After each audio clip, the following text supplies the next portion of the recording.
자, 5월 27일이고요. 이제 어제 우리가 이제 AJAX라고 하는 기능을 봤는데,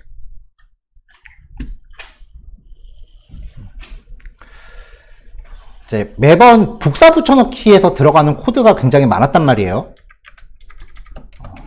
그래서 이제 그 부분에 대해서 조금 모듈화를 진행해 보려고 해요.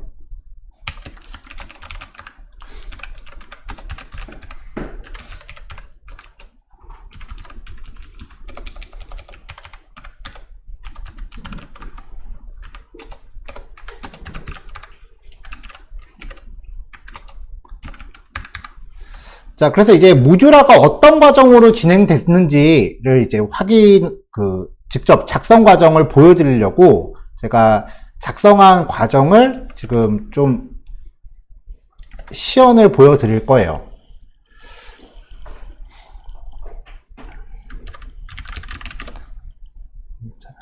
자, 일단 기본적으로 패치라고 하는 함수에다가 첫 번째 파라미터로 URL이 들어갑니다. 그 다음에 필요하다면 옵션이 이제 두 번째 파라미터로 들어가서 메소드는 여기에 get, post, put, delete 중에 하나가 되고요. 그 다음에 body는 여기에 폼 데이터 객체가 들어가요. 이게 기본형인데 단 메소드가 계신 경우 바디 파라미터 설정 시 에러 나더라고요. 그러니까 아예 그냥 API가 get 같은 경우는 바디 파라미터를 받지 않아요.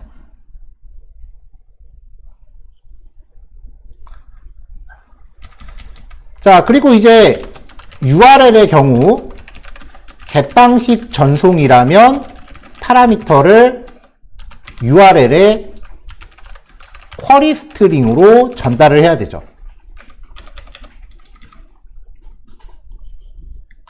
자, 이게 이제 작성 규칙인데 그 AJAX 처리하다 보면은 파라미터 만드는 게 사실 은근히 귀찮아요. 이게 우리가 여태까지는 그냥 폼 태그에 있는 거를 모아서 전송을 했는데 폼 태그 없이 AJAX 처리하는 경우도 꽤 있거든요. 예를 들면은 그 화면상에 탭 같은 거 눌렀을 때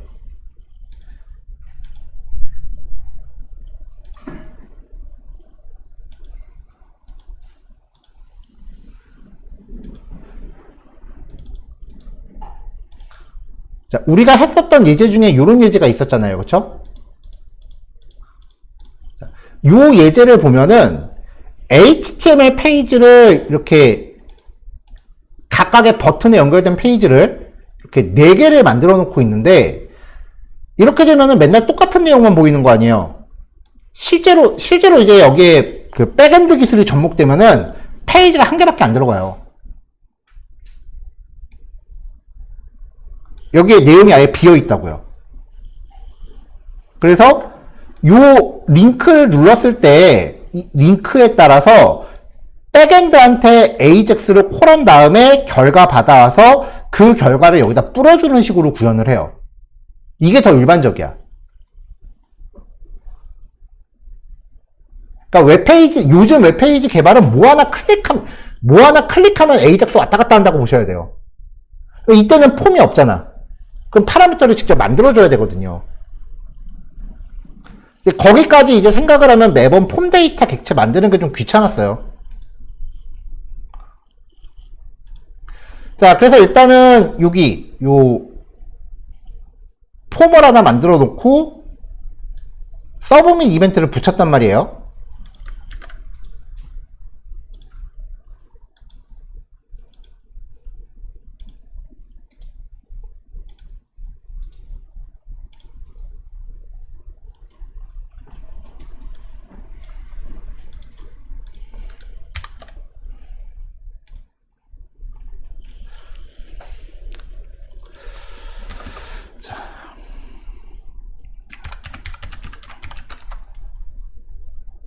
자, 콘솔.log에 이제 파람스라고 하는 객체를 출력을 할 거고요. 첫 번째가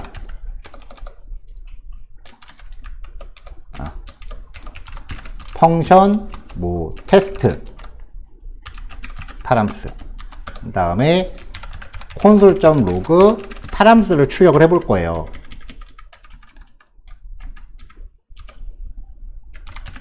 콘솔.로그 타입 오브 파람스도 출력을 해볼 거고요. 콘솔.로그 파람스. 이거는 이제 기능을 만들려고 일일이 한 거예요. 컨스트럭처. 컨스트럭처가 뭐냐면은 그 객체의 생성자예요.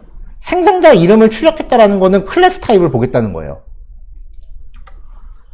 자, 그래서 테스트에 2를 먼저 줘봤어요. 자, 클릭하면 이제 이벤트가 서브 및 이벤트라고 들어오죠. 자, 이걸 가지고 이제 여기서 분기를 했어요. 자, 컨스트럭처에 따라서 케이스 서브 및 이벤트일 경우 let 뭐 파람스라고 바꿔놓고 여기에다가 파람스를 줄게요. 서브 및 이벤트일 때 파람스는 new 폼 데이터 2.current target. 자, 2.current target을 폼 데이터로 바꾸면은 여기 파람스에 들어가는 거는 폼 데이터 객체가 들어가겠죠. 컨스트럭처 못 타놨다.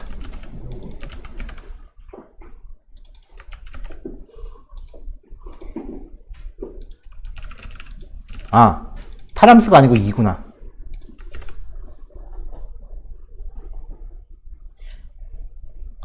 아, 미안해요. 코드 좀 다시 할게요.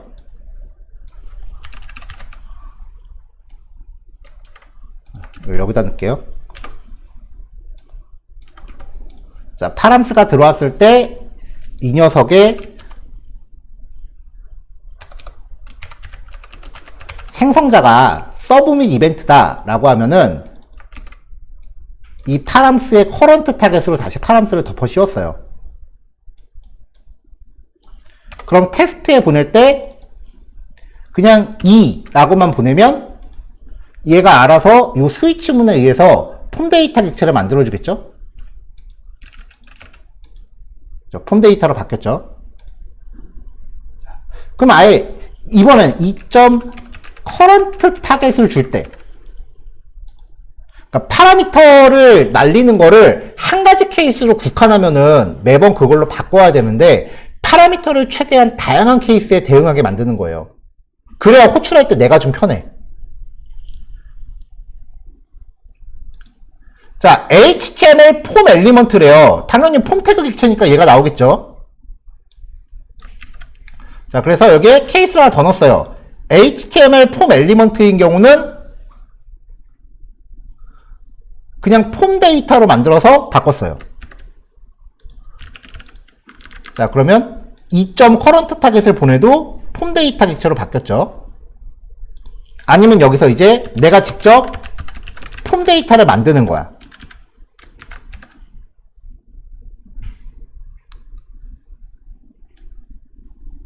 자, 여기서 바꾸는데 이 폼 데이터를 뭐하러 만들어? 라고 생각할 수도 있는데 이 케이스는 요거예요.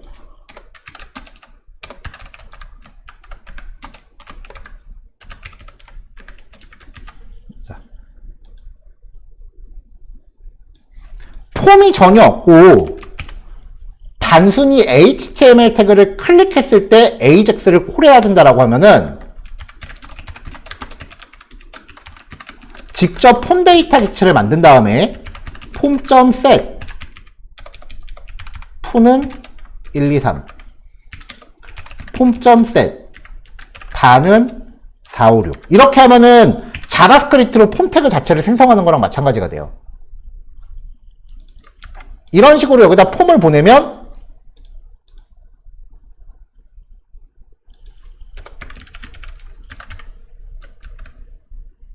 클릭했을 때 다시 또 폼 데이터로 얘가 들어오죠.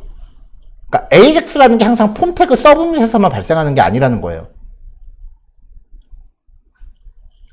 자, 이렇게 해서 어떻게든 폼 데이터로 갖고 오게끔 했어요. 그 다음에 마지막 경우가 매번 폼 데이터 만드는 것도 좀 귀찮아. 이럴 때는 차라리 이때는 그냥 제이슨으로 만드는 게 더 편하거든요.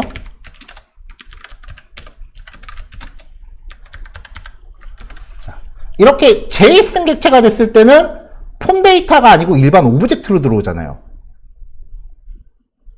여기까진 괜찮아. 어차피 이게 겟 방식의 데이터 전송이라면은 이거를 URL에 파라미터로 붙여줘야 돼요. 그래서 URL 파라미터도 하나 줬어요. http localhost 뭐 8080 테스트 뭐 이렇게 URL을 만들었다고 치자고요. 그러면 URL은 new URL 만들고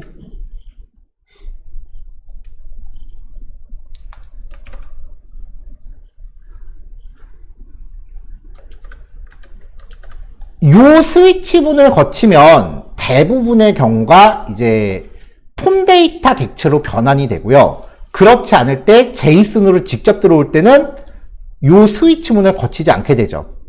근데 최종적으로는 어차피 이거를 이 URL 객체한테 서치 파람스에다가 세팅을 해줘야 돼요.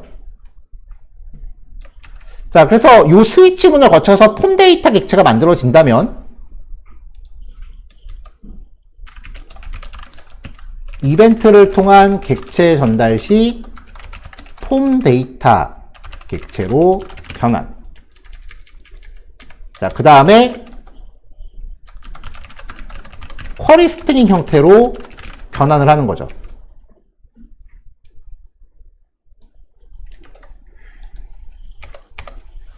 자, 파람스의 컨스트럭처가 폼 데이터라면, 즉 이 스위치문을 통해서 이벤트 객체를 폼 데이터로 바꿨다면 이 폼 데이터 객체의 키스라는 메서드를 호출하면 그 인풋 태그의 네임 속성들이 배열처럼 떨어져요. 이걸 반복해갖고 이름과 값으로 URL을 쿼리 스트링으로 붙여주고요. 제이슨 객체가 들어왔다. 제이슨 객체가 들어왔으면은 제이슨으로 반복 돌면서 키와 밸류 형태로 URL을 붙여주면 되죠. 이렇게 해서 최종적으로 콘솔.log에 URL을 출력을 해보면 네, 이런 식으로 쿼리 스트링 형태로 바뀌어요. 자, 이게 이제 겟 방식에서 써야 되는 케이스고, 나머지 겟 방식이 아닌 경우는 서브 및 이벤트면은 폼 데이터로 바꿔주고, HTML 폼 엘리먼트여도 폼 데이터 객체로 바꿔주고,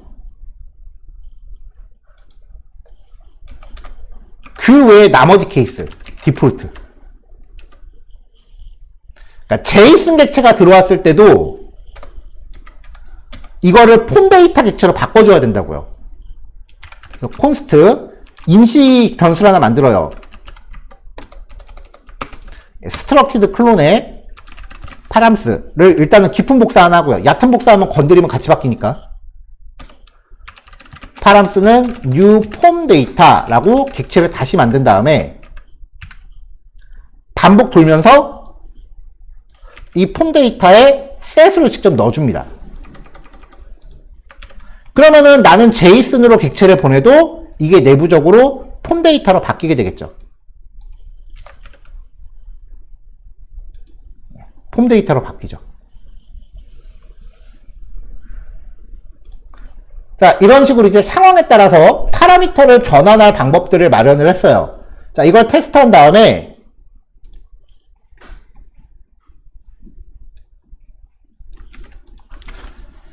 자바스크립트 모듈 하나 만들고요. 언더바 2개로 리퀘스트라는 이름의 메서드를 정의하겠습니다. 이 객체 만들 때 이름에다가 언더바 2개 붙이는 경우는 뭐냐면은 자바스크립트가 이제 퍼블릭하고 프라이빗의 개념 자체가 없어요.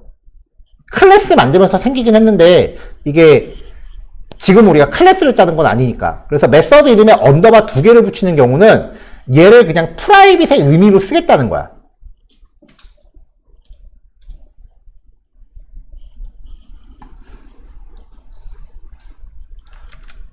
자, 여기서 이제 URL을 객체로 만들고요.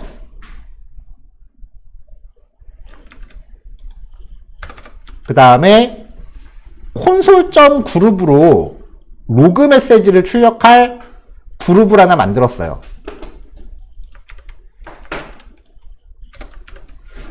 자, 근데 매번 이제 이 리퀘스트를 호출하기는 좀 불편하니까 get 펑션 URL 스트링 그 다음에 params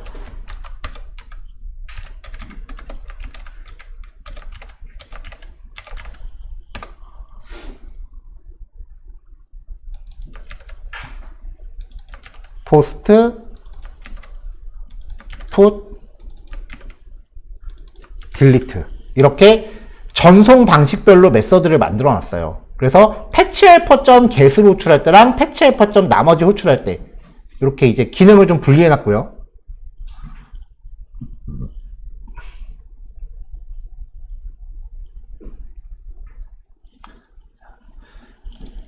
get 방식 같은 경우는 파람스를 URL에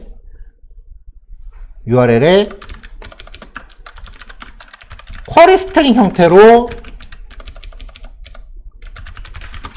추가해야 되고요. 얘는 파람스를 폼 데이터 객체 형태로 변환해야 되는 거죠. 이렇게.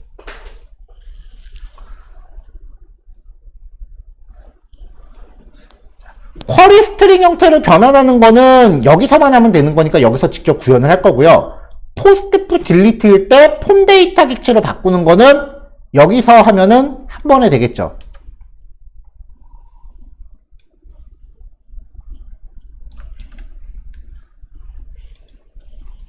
자, 그래서 메소드 값을 소문자로 바꿨을 때 그 결과가 get이 아닐 때만.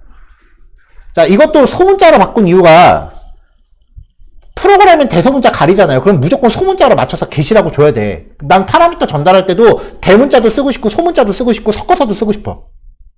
어차피 문자열이니까 다운표에 들어가기만 하면 되잖아요. 그래서 형태 구애받지 않기 위해서 무조건 싹 다 소문자로 바꿔서 비교를 했어요.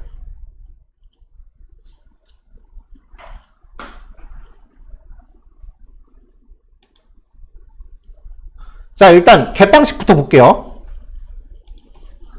만약에 파라미터 객체가 있다면, 자, 아까 짰던 코드입니다.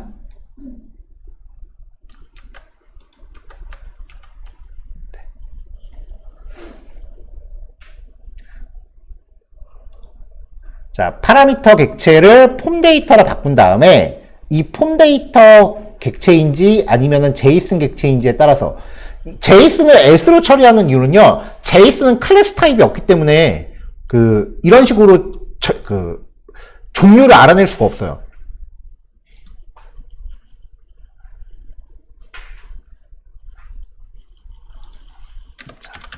const URL은 new URL이라고 해서 URL 스트링으로 URL 객체 만든 다음에 요 URL이 파라미터 여부에 따라서 쿼리 스트링으로 추가되겠죠.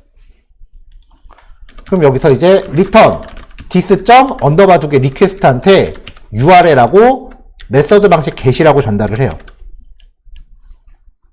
그럼 여기서 파라미터 보내서 얘한테 토스한 거고요. 나머지 방식인 경우는 사실 뭐 딱히 할 필요가 없어. 왜냐면은 위쪽에서 한꺼번에 처리하게끔 해놨으니까 그냥 이렇게 다 붙여주면 돼요.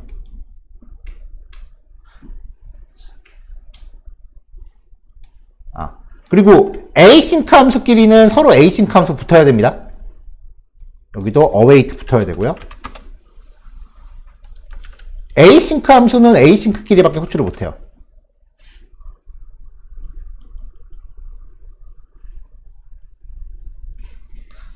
자, 이렇게 붙여놓고 이제 이쪽에서 갭 방식이 아니라면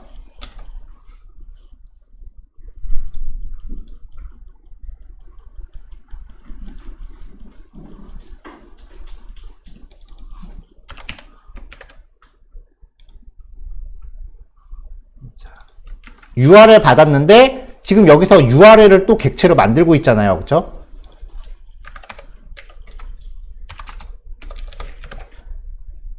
URL 객체도 한번 여기서 타입 오브 한번 확인해 볼게요.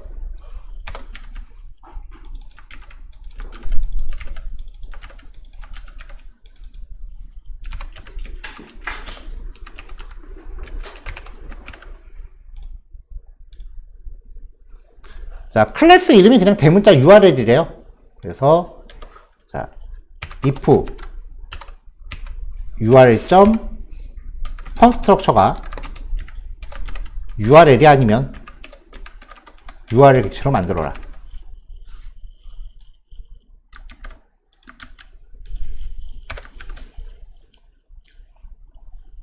자, 그 다음에 이제 메서드가 get 방식이 아닌 경우, post put delete인 경우,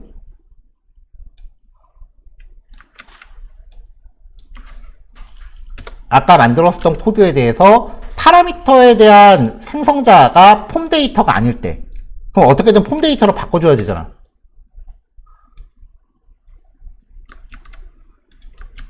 자, 아이고, 스위치문.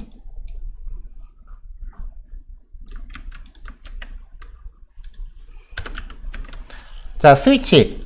파라미터의 컨스트럭처에 따라서 그 파라미터 객체 타입이 서브 및 이벤트면은 여기서 폼 데이터로 바꿔주고, HTML 폼 객체면 여기서 또 폼 데이터로 바꿔주고, 그게 아니고 디폴트는 제이슨 객체인 경우에요. 깊은 복사한 다음에 폼 데이터 만들어서 세팅해주고, 겟 방식일 때는 쿼리 스트링으로 바꾸는 거에 치중을 한 거고요. 나머지 방식은 폼 데이터 객체로 바꾸는 거에 집중을 한 거예요.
자, 이제 변수 선언할게요. AJAX 연동 결과가 저장될 객체 준비하고요. 옵션스는 post put delete에서 사용할 옵션 변수예요. 그래서 메서드 접근 방법이 get이 아니라면 옵션스에 JSON을 할당을 합니다.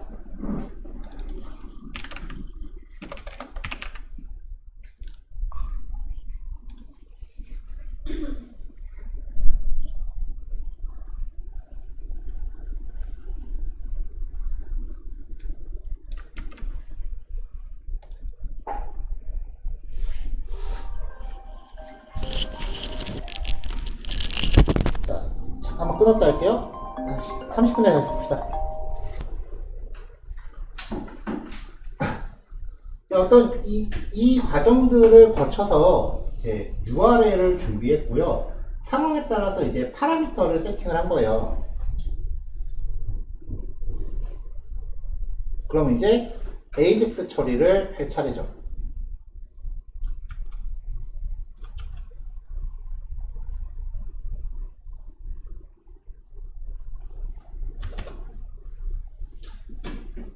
await에 걸어서 패치로 호출합니다. URL은 미리 객체로 만들어 놨고요. 이 옵션스 객체는 get 방식이 아닐 때만 세팅될 거예요.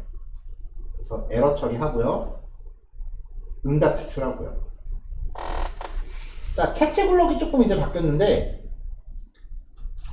모듈 안에서 처리한 거기 때문에 에러가 나면 그냥 에러 정보만 콘솔로 찍고요. 그 다음에 그룹 닫고 에러를 던졌어요. 에러 처리는 HTML을 써야 되니까. 그리고 결과가 잘 들어왔다면 응답 객체를 콘솔로 확인을 시키고 그룹 종료, 결과입니다.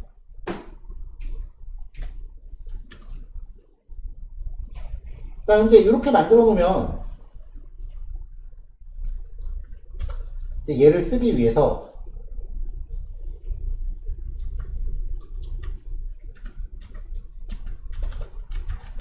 스크립트 src.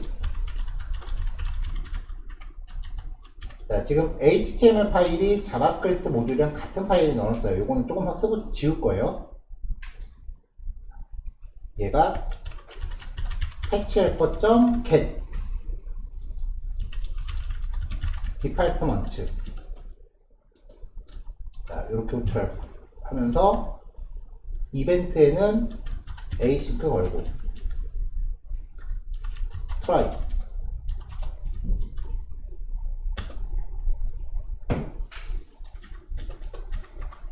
let result는 널 담아놓고 result는 결과 받은 다음에 catch alert message.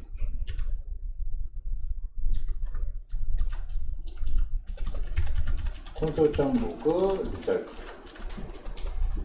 에러 났을 때는 처리 중단해야겠죠. 이렇게 코드를 이제 줄일 수 있어요.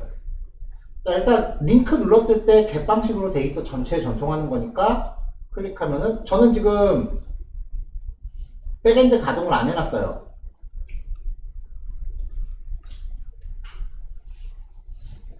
자, 그러면은 여기 패치 헬퍼 안에서 에러 처리 다 됐고요. 아, 어웨이트 안 그렇구나. 어웨이트 다시. 자, 백엔드를 가동을 안 했으니까 이제 에러가 나서 패치가 에러 받은 거죠. AJAX 처리 안에서 발생한 이슈는 다 요 그룹 안으로 걸리기 때문에 하는 거예요.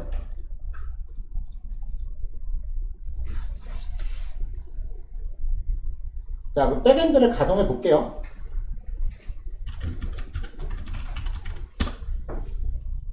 자, 백엔드 가동했고요. 자, 그럼 이제 응답이 이렇게 튀어나오죠. 사실 여기서 콘솔로 굳이 찍어볼 필요가 없어요. 왜냐면 모듈 안에서 그 콘솔을 다 출력하게 해놨기 때문에 얘가 알아서 이렇게 쭉 출력을 해줘요.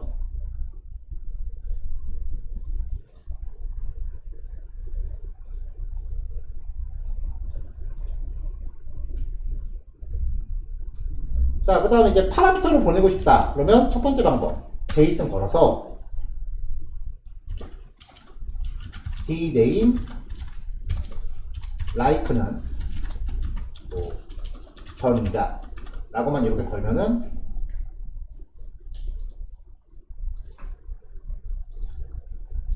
전자라는 글자가 들어간 데이터가 검색 결과로 포함되는 거고요.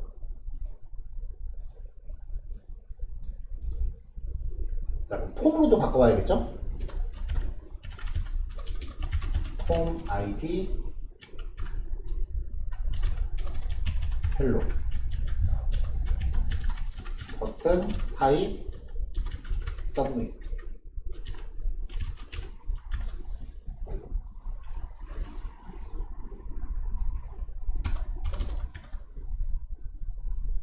자, 이벤트도 서브밋 이벤트로 바뀌어야 될 거고요.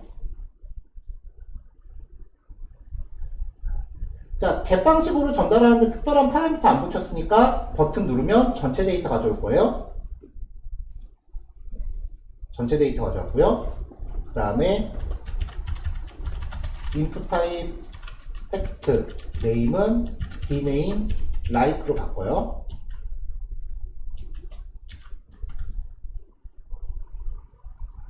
자, 여기에다가 파라미터로 그냥 2를 보내요.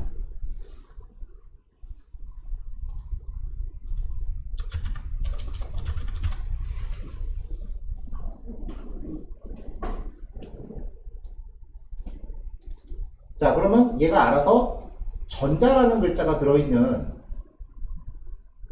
데이터에 검색해서 반응을 할 거고요. 2를 보내도 되고 2점 커런트 타겟을 보내도 되고. 자, 결과 들어왔죠?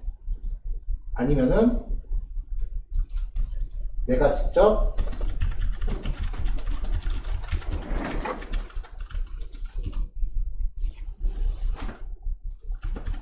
폼을 보내서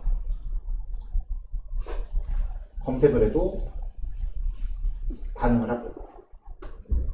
그러니까 자바 같은 경우는 이제 메서드를 파라미터를 다양하게 쓰고 싶으면은 메서드에 대한 오버로드를 처리하면 되는데, 이제 자바스크립트 같은 경우는 파라미터 타입 자체가 이것저것 막 받아들일 수 있기 때문에 모듈을 만들게 되면 모듈 안에서 파라미터 타입에 따른 대응을 해줘야 돼요.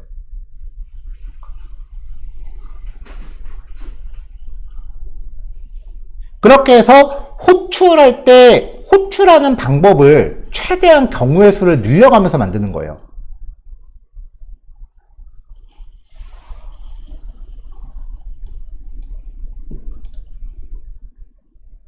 자, get에 대해서 했으니까 이제 포스트에 대해서도 한번 해볼게요. 자, 디파트먼트에 대해서 dname,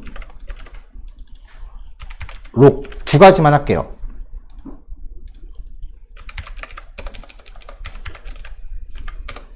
자, 디파트먼트 데이터에 대해서 지금 502번 데이터가 맨 마지막이에요. 자, 포스트가 작동하면은 나머지 put, delete도 모두 작동하겠죠. 뭐 hello world라고 해서 클릭 누르면 URL을 못 찾는다고 돼 있네. 자, 모듈 한번 체크합시다.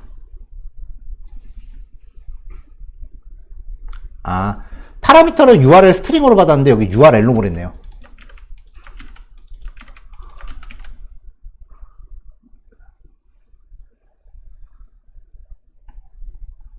자, 그리고 아까 URL을 로그로 찍게 해놨는데 로그가 안 나왔지?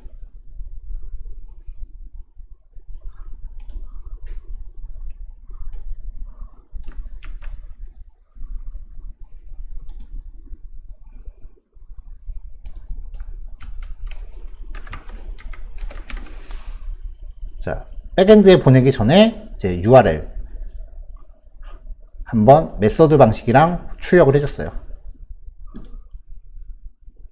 자, 프론트엔드 202 URL 스트링 is not defined.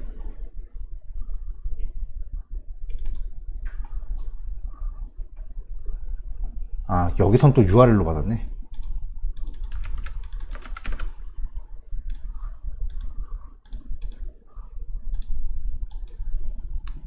자, 그럼 포스트 방식으로 여기에 전송을 했고 요청을 보냈고 응답이 이렇게 들어왔다. 503번 데이터가 추가됐다는 거고요. 이 제이슨 서버의 특징이 파라미터에 대한 유효성 검사 같은 거 안 하기 때문에 그냥 보내면 보내는 대로 다 저장해요. 무슨 말이냐면 HTML 태그의 네임 속성을 이렇게 보내도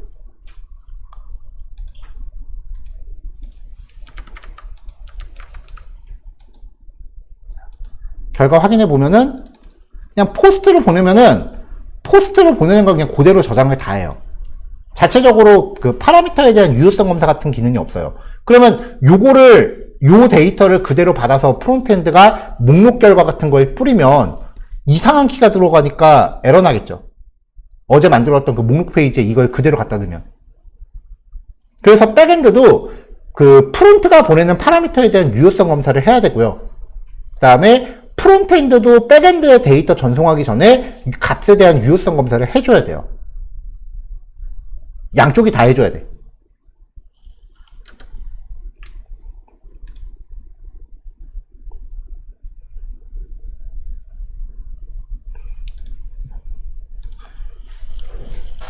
자, 유효성 검사를 왜 양쪽이 다 해줘야 되냐면은, 이제 프론트엔드하고 백엔드가 있을 때 분명히 두 프로그램 사이에서는 네트워크 통신이 발생을 한다고요.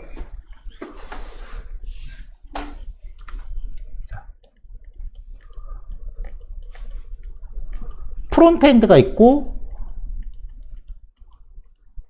백엔드가 있을 때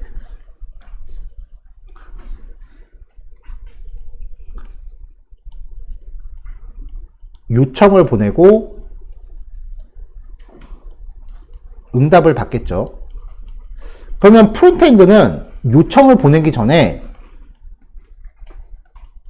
입력값에 대한 검사를 먼저 수행을 해야 돼요. 그리고 백엔드도 요청을 받으면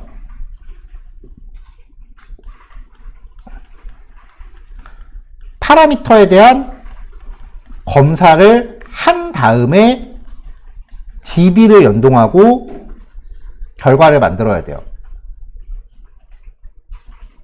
이게 어떻게 보면은 양쪽에서 검사를 두 개 다 하니까 한 군데만 해도 되지 않느냐라고 생각할 수도 있는데 1번 백엔드에서 검사 안 하고 프론트에서만 검사한다. 자, 오픈 API 사용했을 때 한번 생각해 봅시다.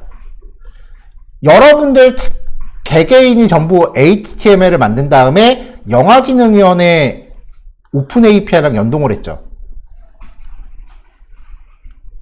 내가 아무리 프론트엔드에서 입력값 검사하는 로직을 만든다고 해도 악의적인 목적을 갖는 사용자가 별도로 프론트엔드 만들어서 우리 백엔드에 붙여버리면 이건 이 입력값 검사 안 타는 거 아니에요. 그러면 이때는 보안상 안 좋아요. 그러니까 백엔드가 파라미터 검사를 하는 이유는 보안 때문에 하는 거고요. 그럼 프론트엔드는 왜 하느냐? 입력값 검사를 안 하면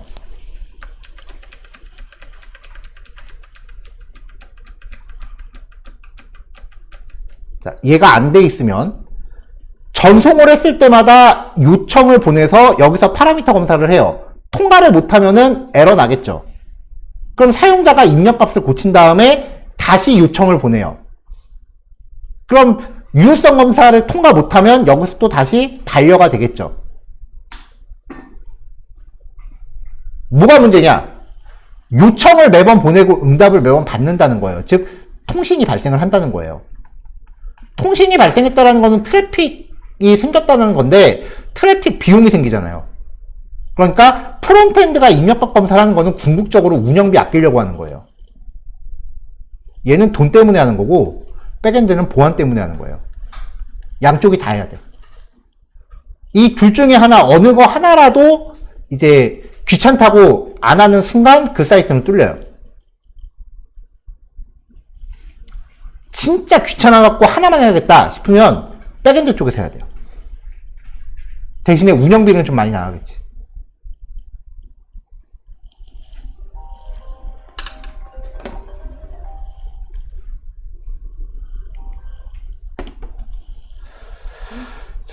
자, 일단 이렇게 해서 모듈 코드부터 좀 배포를 할게요. 이 모듈 코드부터 일단 그 코드를 준비해 놓고 그 다음에 이거를 어떻게 활용할지에 대해서 예제를 좀 준비해 봅시다.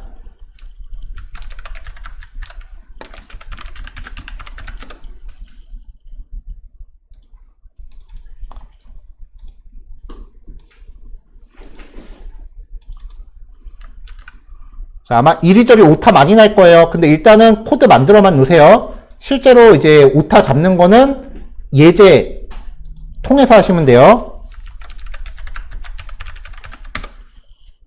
자, 일단 1교시 5까지요.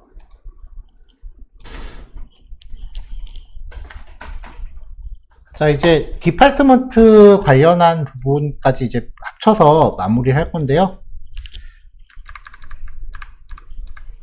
자, 일단은 패치 헬퍼부터요. 이게 만들어 놓은 걸 쓰다 보니까 로딩바를 표시하고 표시 안 하고를 코드가 계속 따라다니더라고요. 그래서 아예 그냥 로딩바도 요 안에서 같이 해버리자 싶어서 로딩바를 파라미터를 여기 이렇게 받았어요. 직접 HTML 객체를 줘도 되고 선택자를 줘도 됩니다. 파라미터를 추가해 놓고 쭉 내려가다가 이건 조금 이따 설명할게요. 만약에 로더란에가 전달이 됐다. 직접 HTML 객체를 만들어서 파라미터로 넣을 수도 있고 그냥 선택자만 넣을 수도 있어요. 그래서 만약에 이 로더의 데이터 타입이 문자열이면 이 로더를 사용해서 HTML 객체를 이해해서 생성하게끔 했습니다. 그럼 밖에서 직접 HTML 객체를 만들어서 보내면 요 if문은 건너뛰겠죠. 그래서 스타일리스트에 디스플레이 블록을 걸게끔 했고요. 그리고 파이널리 블록 추가해서 만약에 로더가 있으면 디스플레이 논 걸게끔 했어요. 자, 그 다음에 이제 이 부분 같은 경우는 그 인풋 태그에 입력 값이 없으면 굳이 걔를 파라미터로 보낼 필요가 없잖아요. 그래서 일단은 제이슨 객체가 들어왔을 때 키에 대한 입력 값을 확인해 보고 그 입력 값이 있을 때만 폼 태그에 세팅하게끔 if문을 한번 더 넣었어요. 이렇게 안 하면 가끔 파라미터가 이렇게 날아갈 때가 있어요. 물음표 찍고 이름 이퀄 값 엔드 이름 이퀄 한 다음에 값이 없으면 그 뒤에 이렇게 엔드가 붙어요. 이렇게 보내도 백엔드가 알아서 커버는 하겠지만 이게 좀 지저분해 보여갖고 이런 경우가 없게끔 조건을 하나 더 추가한 거고요.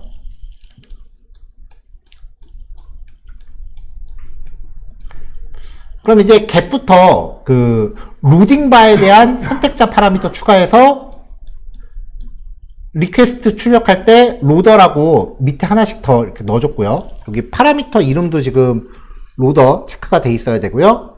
그 다음에 아까 제가 자료 배포할 때 복사 붙여놓기 하다 보니까 여기가 똑같은 값이 들어갔더라고요. 요거 체크해놨고요. 그 포스트 풋 딜리트에서 여기 함수 파라미터 제가 지금 여기 형광펜 체크를 못 해놨거든요. 네, 요거 지금 빨간색으로 표시한 것까지 추가하셔야 돼요.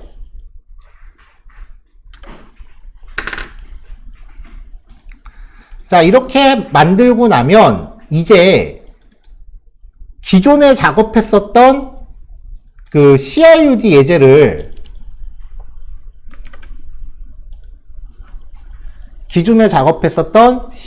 예제를요 그대로 이제 모듈이라는 폴더에다 한 번 복사했어요. 물론 자바스크립트는 배치를 해놔야겠죠. 이 두 개가 기능이 똑같잖아요. 그럼 어저께는 이제 순수하게 전부 다 기본 코드만으로 작성을 한 거고, 이제 오늘 만든 모듈을 썼을 때 어제 실습했던 거 대비해서 코드가 얼만큼 이제 절약이 되는지를 비교해 볼 거예요.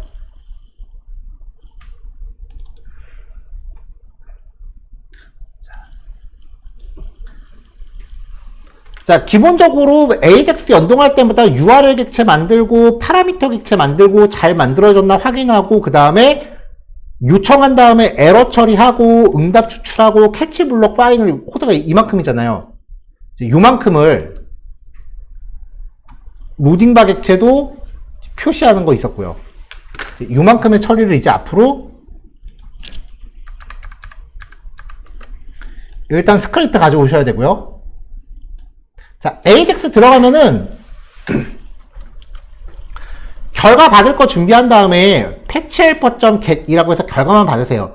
주소 문자열로 줘도 되고요. 파라미터 JSON으로 걸어도 돼요. 얘가 알아서 내부적으로 쿼리 스트링으로 다 바꿔요.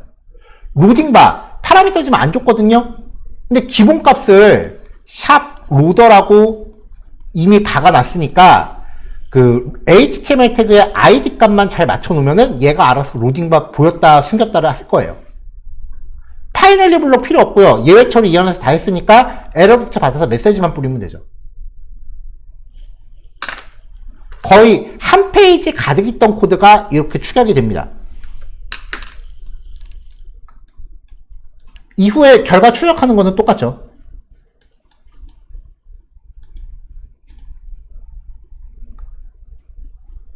자, 그 다음에 이제 view.html. 자, 얘도 마찬가지로 라이브러리 참조시키고요. 자, 얘는 더 간단해요. 파라미터 검색어 보낼 필요 없잖아요. patchhelper.get 한 다음에 주소만 만들어주면 여기에 적합한 데이터 알아서 JSON 변환해서 넣어줄 거예요. 이거 여기서 받아서 쓰면 되는 거지. 로딩바 관여 안 해도 되고요. 에러 처리 이 안에서 다 하니까 에러 났을 때 메시지만 뿌려주면 돼요. 엄청 짧아지죠? 삭제할 때도요. patchhelper.delete라고 호출하면서 주소만 주면 얘가 알아서 로딩바 처리건 에러 처리건 내부적으로 다 해줄 거예요.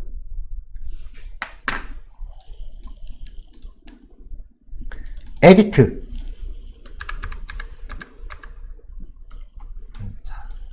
학과명 같은 경우는 리드 온리를 걸었어요. 한번 지정된 학과 이름은 못 고치게 바꿔놨어요. 이유가 있어서 그렇게 한 건데, 일단은 patchhelper.js 참조시키고 페이지 초기화 그대로 가고 ajax 처리 이 부분 코드만 확 줄인 거예요. patchhelper.get 한 다음에 파라미터 세팅하면은 얘가 알아서 데이터 갖고 올 거니까 그거 출력하는 코드는 그냥 그대로 가는 거죠. 수정했을 때 서브 및 이벤트도 patchhelper.push라고 전달하면서 주소 맞춰주고요. 그 다음에 요 이벤트가 지금 폰객체에 대한 거잖아요. 얘만 두 번째 파라미터로 세팅해주면 이 안에서 파라미터 객체 변환 다 하겠죠.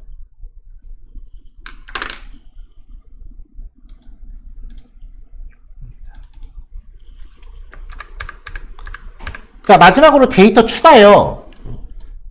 데이터 추가는 스텝을 제가 두 개로 나눴어요. 일단은 라이브러리 가져오고 폼에 대해서 서브 및 이벤트니까 주소 맞춰서 포스트로 전송한 다음에 이 폼 객체에 이벤트 객체로 받아서 전달하면 이 안에서 파라미터 다 정리한 다음에 백엔드한테 저장해 주세요라고 보낼 거예요. 우리는 에러 났는지만 검사해 주면 돼요. 어제 거에 비해서 코드가 확 줄죠. 자, 여기만 해놓고 이제 끝내면 좀 아쉬워서 저장 페이지에는 기능을 하나 추가했어요.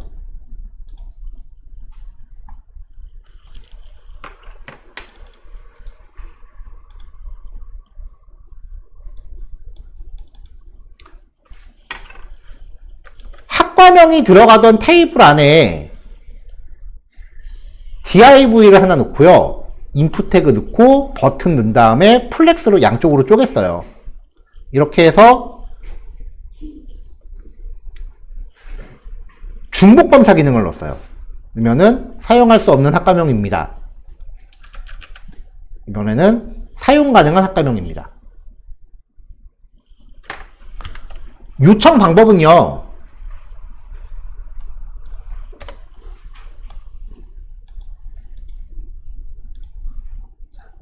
버튼을 눌렀을 때 백엔드한테 데이터 요청을 따로 하나 보내는 거예요.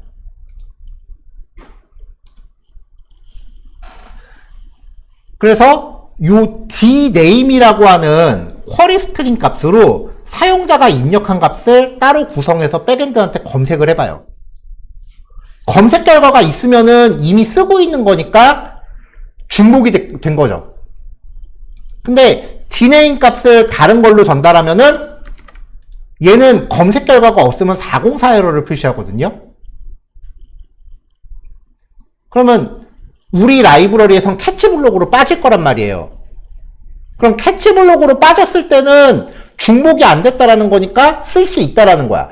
캐치블록으로 들어간 게 무조건 에러는 아니에요. 우리가 만든 예외야. 그러니까 이 경우는 캐치블록으로 빠지는 게 오히려 정상 상황인 거죠.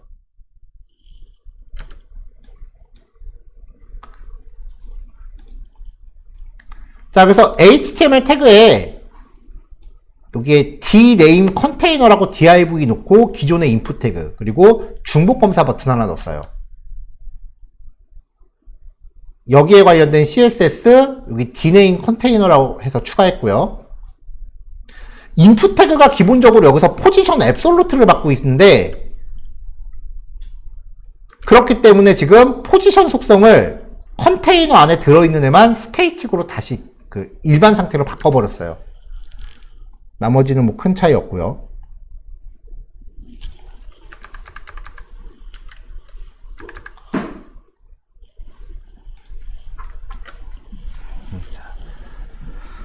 중복 검사 버튼을 클릭했을 때, 이건 폼 서브밋이 아닙니다.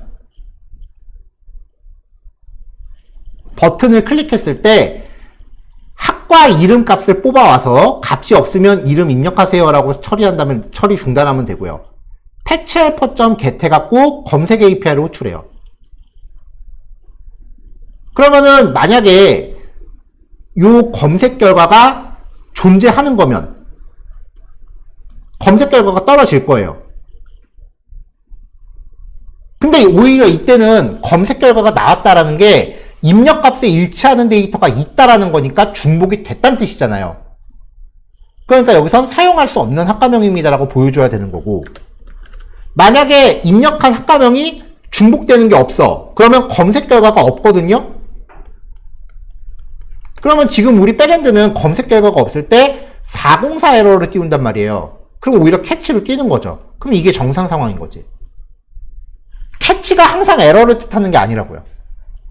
상황에 따라서 그 맥락을 파악할 수 있어야 된다고요.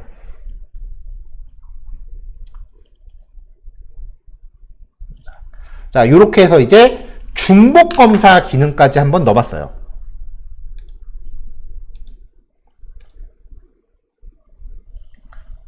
자, 여기까지의 내용을 전부 다 정리해서 제가 아까 파일로 보내드렸고요.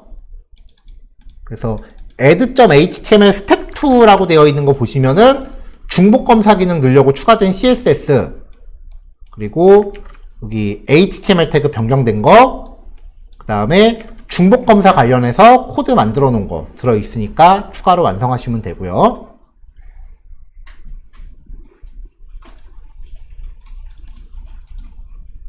자, 요거는 다 하시면 연습 문제인데요. 학생 관련돼서 만들어 놓은 거 있죠?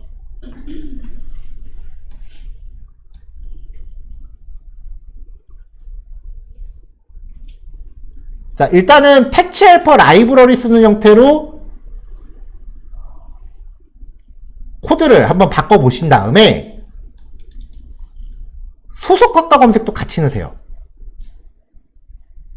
단 얘는 체인지 이벤트로 반영돼야 돼요. 근데 여기서 문제가 있어.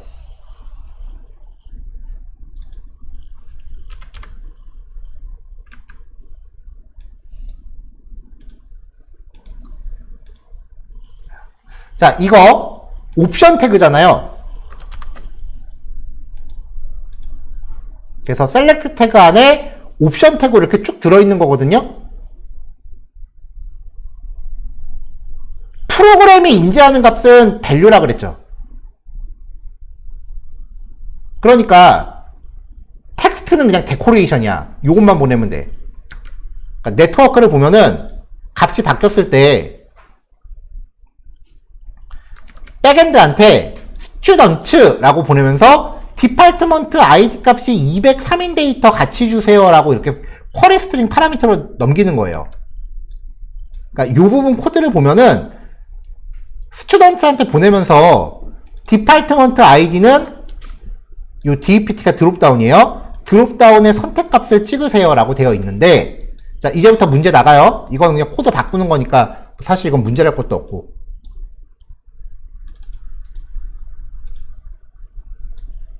학과 추가 페이지를 넣습니다.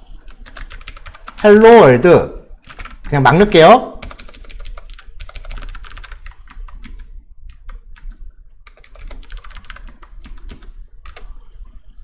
자, 학과 이름이 헬로 월드예요. 등록했죠? 나와야 됩니다. 이걸 이렇게 하려면 어떻게 해야 될까? 여기까지 해결하시면 돼요. 자, 오전 요거까지 할게요. 자, 학생 목록 가져오기 코드 리뷰할게요.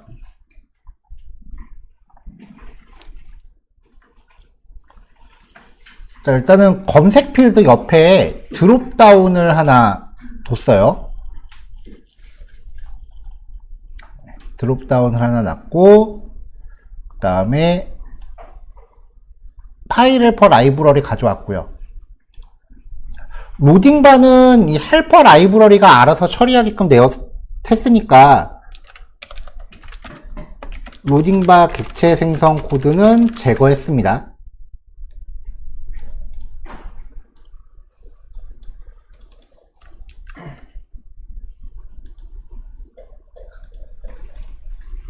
왜 안 나와? 그 텍스트가.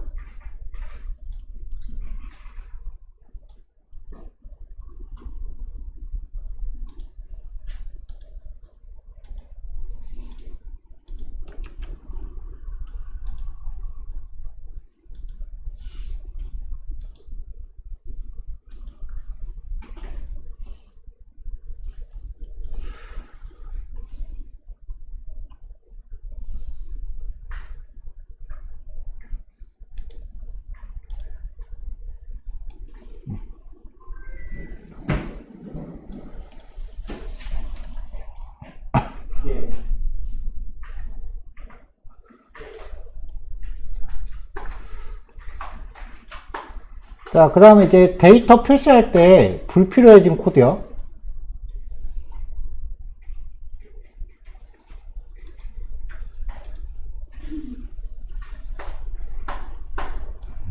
미처 삭제 못하고 지금 이미 썼는데 로딩바 화면에 표시하는 코드도 이제 필요가 없어졌고요.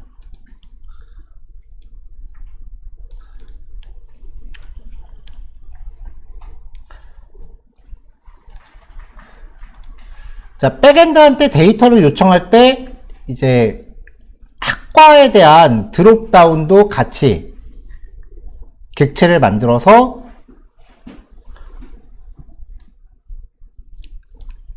검색어 파라미터로 이제 같이 보내고 있어요. 전반적으로 백엔드한테 요청 보내는 코드는 간략해졌죠.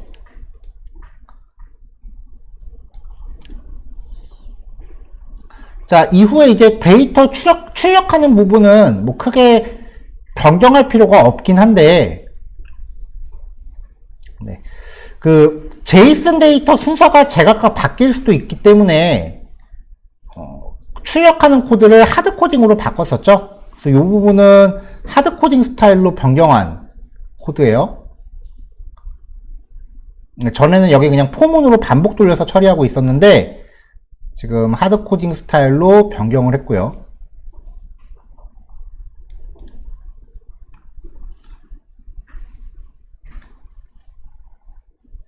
자, 그 다음에 이제 새롭게 추가된 코드가 이거예요. 학과 목록 조회하기.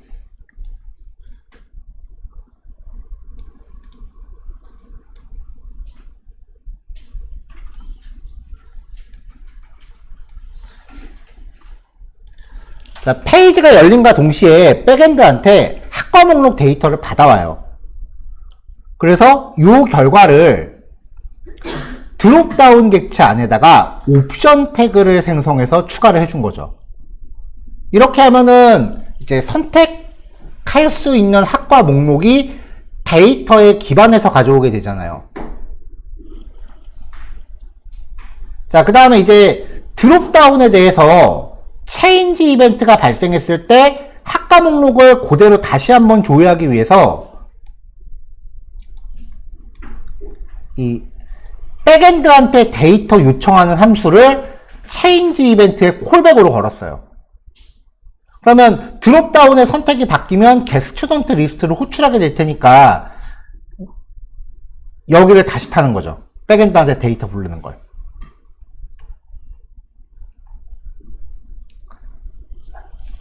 자, 이렇게 해서 이제 스튜던트 기능을 마무리를 했는데, 요 예제를 이제 해보세요 라고 아까 했었던 이유가,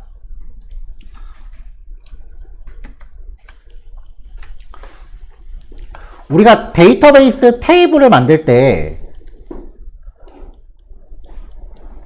학과 테이블이 있고요. 이 학과 테이블에 대해서 교수 테이블이 1대 n 관계였고, 학과 테이블에 대해서 학생 테이블이 다시 1대 n 관계였고, 학생 테이블 기준에서 교수 테이블이 1대 n이었죠. 학과 등록 페이지에서는 상관이 없었는데 교수를 등록할 때, 그러니까 교수 데이터에 대한 인설트 처리를 할 때 DB 테이블 기준으로 교수 테이블에 있는 디파트먼트 아이디는 참조키 제약 조건에 의해서 존재하는 학과 데이터 중에 하나여야 하죠. 참조키니까. 그러면 교수 등록 화면 UI에서 학과 번호를 입력받기 위해서 input 타입 텍스트로 들어가면 여기엔 사용자가 키보드로 아무 값이나 입력해 버릴 거 아니에요. 마이너스 3680 80 이렇게 입력하면은 당연히 참조키 위배 제약 조건에 걸릴 거 아니에요. 이런 스타일의 UI가 아니라 참조키에 대한 등록 UI는 이렇게 들어가야 된다고요. 그래서 이 드롭다운에 표시되는 항목 자체가 부모 테이블의 데이터를 셀렉트해서 반영을 해야 돼요. 개수가 많으면은 대체로 드롭다운이고요. 개수가 몇 개 없으면 라디오 버튼으로 들어가요. 그러니까 드롭다운하고 라디오 버튼은 그냥 이쁘자고 하는 게 아니라 참조키를 인설트 해야 될 때 부모 데이터를 셀렉트해서 갖고 온 거예요. 그래야 사용자가 참조키 제약 조건에 위배되지 않는 값을 저장하죠.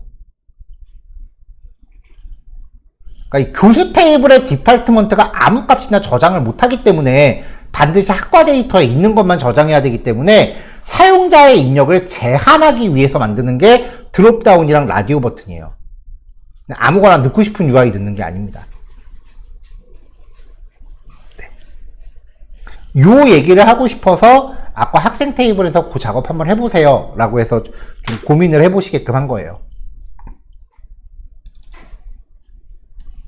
자, 완성된 스튜던트 파일 올렸으니까 요거 완성하시면 되고요. 요거 완성하시면은 이제 자바스크립트는 요걸로 전부 마무리를 하겠습니다.